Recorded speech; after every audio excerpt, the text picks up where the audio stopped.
senhores cavalheiros, senhoras damas, Pac-Man Master 9 mais uma vez, vivo ainda, e hoje eu vos trago, senhores e damas, o 6º vídeo da nossa série sobre Roma. E nesse vídeo eu pretendo abordar o que é o patrimônio em Roma Antiga. Eu vou colocar esse vídeo, tem muito a ver com economia, e com uma ligação entre economia e sociologia, vamos dizer assim. E isso entrou na cultura deles. É algo econômico, mas é algo cultural também, porque isso molda as relações entre os romanos. Eu havia dito no último vídeo, as funções hoje que cabem aos bancos, na época de Roma Antiga, todos os cidadãos fazem essas funções. Eu disse que todo mundo, de uma forma ou de outra, se envolve com comércio. Mesmo as pessoas da elite, eu havia dito que, segundo os nobres, os notáveis romanos, eles colocam que o comércio é sórdido. Eu havia dito isso. Os nobres gostam de se ver como descendentes de uma casta de guerreiros dominadores, os primeiros a chegar na terra. Mas mesmo assim isso não impede que todo mundo se envolva com comércio em Roma Antiga. Todo mundo, do imperador até os plebeus, todas as pessoas se envolvem com comércio. Apesar de, senhores, você estar sujando as mãos, como a nobreza pensa, eu disse as razões aí, senhores podem ver no último vídeo. Mas, senhores, todo mundo se envolve com comércio. Todo mundo em Roma Antiga empresta dinheiro a juros. Senhores, inclusive entre a família, entre irmãos, pais e filhos. Tá ok. E, senhores, agora eu vou fazer um vídeo só na questão central do patrimônio, como os romanos entendem isso. O que é um pai de família? Um pai de família é uma pessoa que gerencia um patrimônio. O centro do pai de família, ou do pai de famílias, já que os filhos, as famílias dos filhos deles também são suas famílias, sua família. E o pai de famílias, o objetivo central dele é aumentar o patrimônio da família. Então, todo mundo recebe um patrimônio, recebe uma herança, por menor que seja. Por menor que seja. Seu pai poderia ter sido um pescador, mas nem que seja os instrumentos, o barco, você vai herdar. E a passagem de patrimônio entre as gerações é como a economia romana se movimenta. Porque é o seguinte, as pessoas, senhores, que são pais de famílias, eles gostam de se ver como investidores. Eles gostam de pensar que eles receberam um determinado patrimônio e durante a vida deles, eles aumentaram aquele patrimônio. Todo o objetivo de um pai de família na Roma Antiga é aumentar o patrimônio. E ele faz isso com mão de ferro. Porque eu digo, não só o pai ele pode excluir o filho do testamento sem dar razão alguma, mas ele também pode adotar qualquer pessoa que ele queira. Não importa a idade, para receber parte do patrimônio dele. Aliás, o testamento, eu coloquei aqui que a leitura do testamento em Roma Antiga é um acontecimento público. A leitura de um testamento é quase um ritual público, porque é ali no testamento que a pessoa vai se revelar o que ela fez, e é no testamento que ela vai dizer como o patrimônio vai ser dividido. E um pai de família, ele pode pegar o patrimônio dele e da família dele, e ele pode dar para quem ele bem entender. Não existe lei que impeça. Eu não sei como as coisas são, como o direito hoje trataria uma pessoa, mas em Roma Antiga, uma pessoa ela não tem obrigação nenhuma com os filhos legítimos, como nós dizemos hoje de sangue. Não. Ela pode dar o dinheiro para quem ela bem entender e quanto ela quiser no testamento. Isso ocorre no testamento. Então, o que isso gera? Senhores, isso é engraçado porque isso gera algumas características sociais, antropológicas. E os senhores vão entender.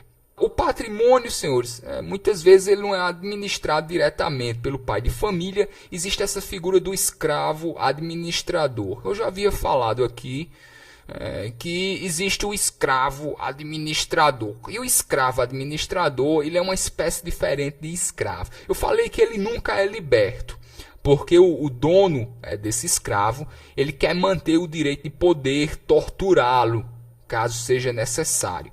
E tipo, se você libertar, se você tiver um administrador que é um homem livre, você não vai poder torturá-lo, mas o seu escravo você pode. E isso, senhores, segundo os romanos, é muito útil na gerência das finanças. Você poder torturar a pessoa que mexe com seu dinheiro.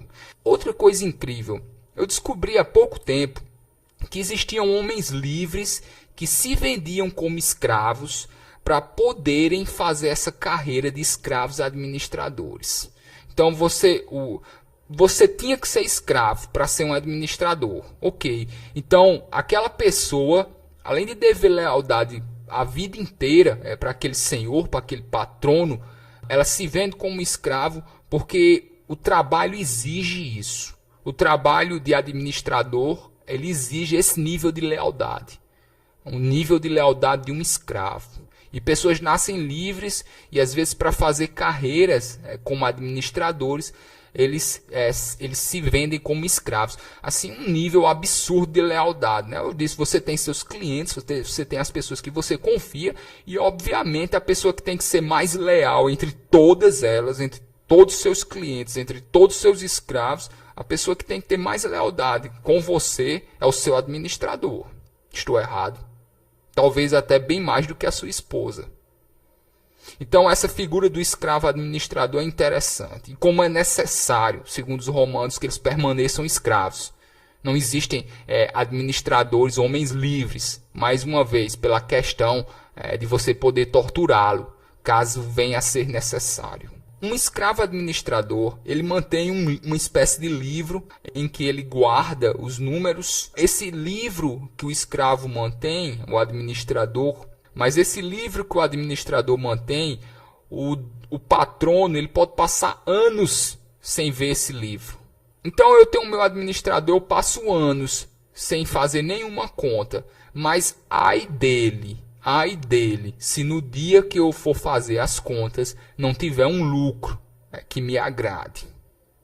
Os senhores entenderam? O livro está na mão do escravo administrador. Eu posso passar anos sem ver aquele livro, das entradas e das saídas. Mas no dia que eu pedir é porque eu quero algum lucro. Então o escravo administrador, além de ter uma obrigação de gerar lucro, ele não existe nenhum tipo de data para que o senhor venha a pedir esse lucro. Pode passar anos, pode ser depois que o patrono morra e a família vá querer ver. Então os senhores entendem como o administrador, de certa forma, ele age de forma livre. Apesar de ele não ser um homem livre, quando ele administra aquilo, ele não está preso a datas, como os administradores hoje estão. Ele recebe aquele dinheiro e ele administra, mas ele tem obrigação de aumentar aquele investimento. E ai dele se ele não aumentar, ai dele se ele não gerar lucros no momento em que o Senhor venha pedir. Nós podemos também entender que dívidas são laços da clientela.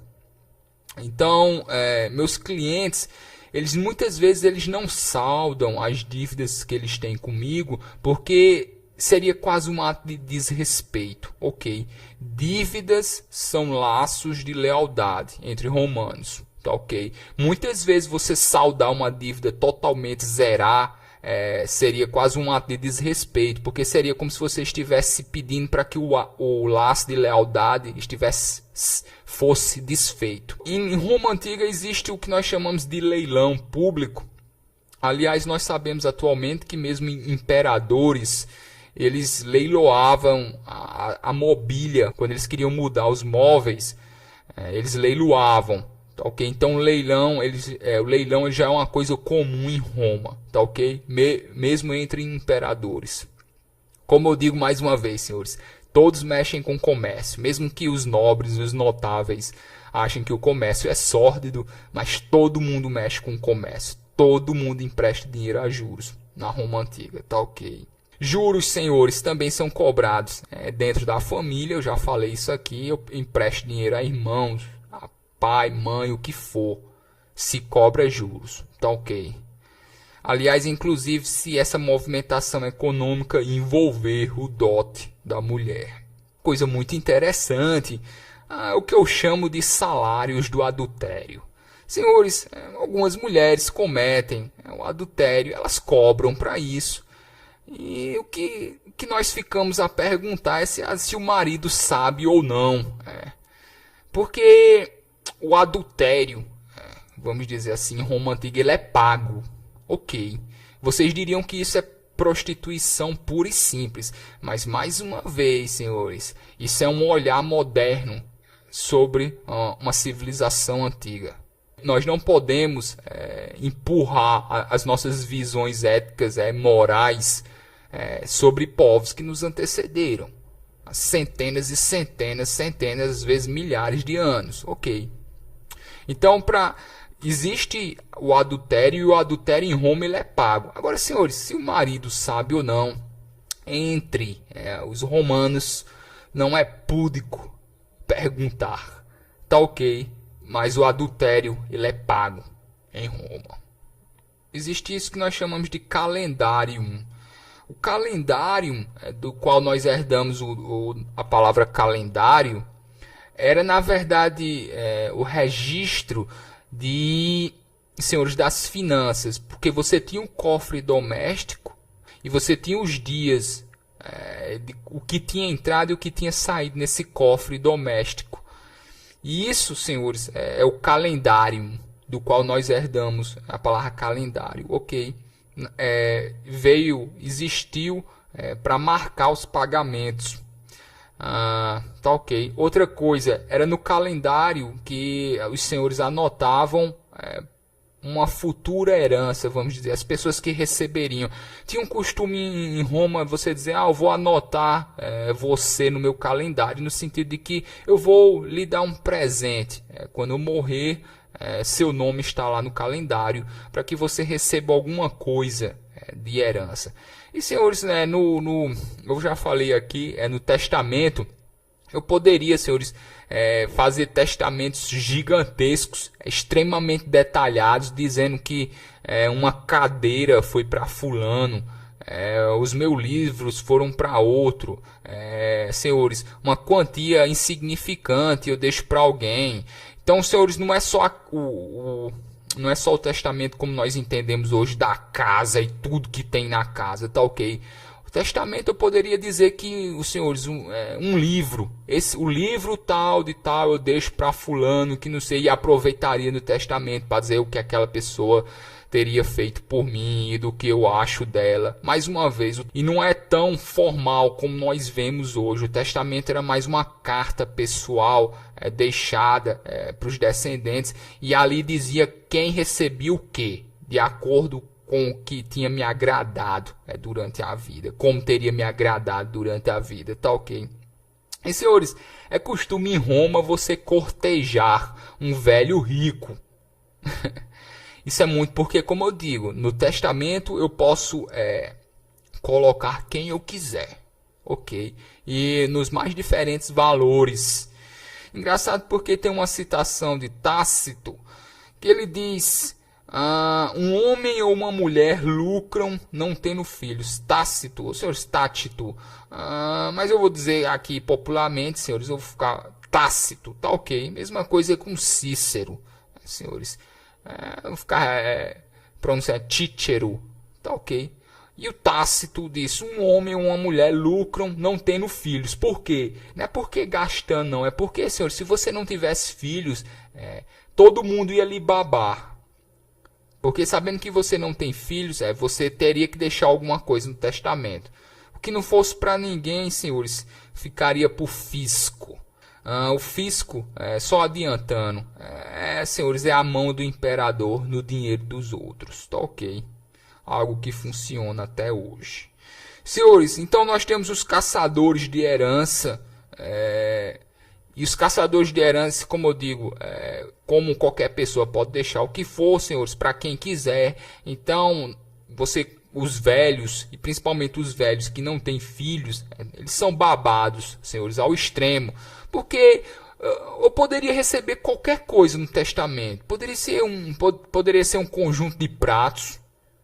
Então, o que viesse era lucro. Então, tratar um velho bem, senhores, cortejar um velho, senhores, costume romano, tá ok. E quando uma pessoa morria, todo mundo ia lá ler o testamento, já esperando, né, o que ganharia. E algumas pessoas ficavam indignadas. Tinha gente que babava uma pessoa a vida inteira e no testamento ela mandava para aquele lugar. Senhores entendem, vocês imaginam essas reuniões de leitura de testamento deveriam ser muito engraçadas, para dizer o mínimo. Porque você deveria ter pessoas saindo de lá chorando, mas não pelos motivos da morte. Tá ok. Senhores, havia outra coisa, havia as prisões privadas para os devedores, chamados sequestros. Ok, daí que nós pegamos a palavra sequestro. Porque, senhores, se você me devesse, se você não pagasse, você não poderia sumir. E principalmente entre notáveis, eu poderia pegar você ou alguém da sua família como uma garantia de que você iria me pagar. Perfeitamente normal em Roma Antiga, tá ok? Prisões privadas, sequestros. Senhores, o fisco do imperador, o fisco é uma das formas que o imperador consegue tirar dinheiro da máquina do Estado. A família do imperador, na verdade, como eu digo, os investimentos públicos em Roma são feitos de forma privada, ou seja, o dinheiro sai do bolso das famílias diretamente e vão para as construções das pontes, vão para financiar os espetáculos, ok. Se as famílias investem dinheiro na política, eles têm que tirar, eles têm que conseguir de volta. E uma das formas que a família do imperador tem mais eficientes de conseguir o dinheiro de volta é o fisco. Existiam muitas denúncias falsas na época do fisco do imperador. Por quê?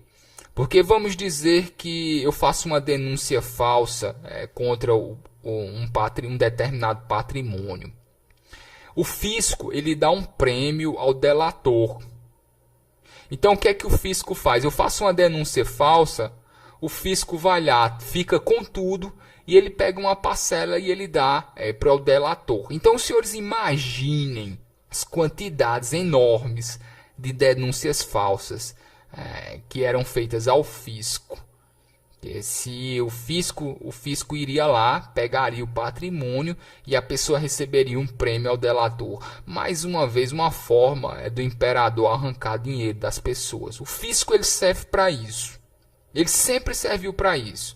O fisco serve para tirar dinheiro das pessoas e colocar na família do imperador, porque essa família tirou dinheiro para pagar a ponte. Agora, senhores, nada disso é formal como nós temos hoje. Tá ok. Como eu digo, a movimentação econômica, o imperador ele quer aumentar o patrimônio dele como qualquer outra pessoa em Roma. Então, vamos dizer, o imperador ele gasta 1.000, ele gastou 1.000 construindo pontes, ele vai querer pegar 2.000, 3.000, 4.000 através do fisco. O fisco serve para isso. O fisco serve para aumentar o patrimônio da família do imperador, somente. Outra coisa, senhores, com relação ao comércio, nós temos que os judeus são povos de diáspora, como chineses já foram também, e muitos outros, ciganos. Mas o que pouca gente fala é que os romanos também eram um povo de diáspora. Porque os romanos era costume eles irem até o norte da África, eles circulavam muito. A visão que a gente tem de um romano como alguém que nasce e morre em uma única família, senhores, em um único lugar, isso não existe, tá ok? Os romanos eles também são um povo de diáspora por causa do comércio, que nós sabemos hoje que os romanos, principalmente quem está ligado com o comércio, circulavam muito. Eu disse aqui que a classe dos nobres não odiavam, na verdade, os comerciantes, porque os comerciantes eles traziam costumes estrangeiros. Ok, os comerciantes não amavam a terra. E uma das razões é essa, porque os romanos, principalmente as pessoas envolvidas com o comércio diretamente, eles circulavam muito durante em todo o império. Tá ok. Eu acredito que por hoje eu já enchi o saco o suficiente. Mais uma vez eu vou pegar o beco. Eu vou me embora, senhores. Eu vou me embora. E os senhores, eu vos deixo com os romanos. E senhores, até amanhã. Mais um vídeo. Senhores cavalheiros, senhoras damas, se cuidem.